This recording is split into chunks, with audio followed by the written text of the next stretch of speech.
In January of 2006, when a young family of three went quiet, nobody could have guessed what had happened to them and who was responsible. Neil Entwistle and Rachel Caesar had met in the University of York in the UK. Neil was studying for his Masters in Electronic Engineering and Rachel was studying to be a teacher. Rachel was from America but was over here in the UK studying, and before the pair knew it, they were in love, married and had a beautiful baby girl on the way. But life in the UK was not really for them, and it wasn't long before Rachel wanted to go back to America and be close to her family in the USA. So the couple agreed and they set up their lives over in Massachusetts, where Neil bagged a fantastic job in computing with a great company. The family moved into their new luxurious home. However, they'd only lived in their home for 10 days when a grim discovery was made. So a friend got concerned about the family and called the police, asking them to pop in on them and make sure that they were safe, because no one had heard from them in a whole 2 days.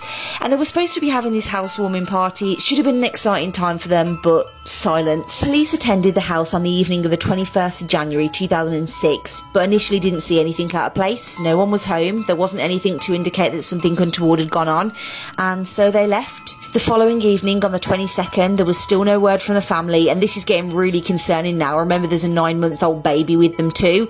So police pop round again to the home and do another search to find something that they'd missed the night before. The bodies of Rachel and her baby Lillian were concealed under duvets in the master bedroom on the bed.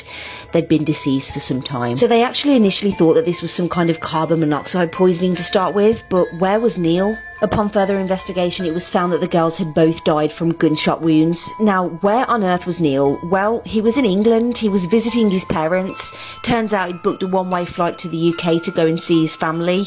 A state trooper on the investigation rings Neil on his parents' home phone to break the devastating news to him. Now, you can actually listen to the recorded call on the internet, but the long and short of it is that Neil already knew that they'd died.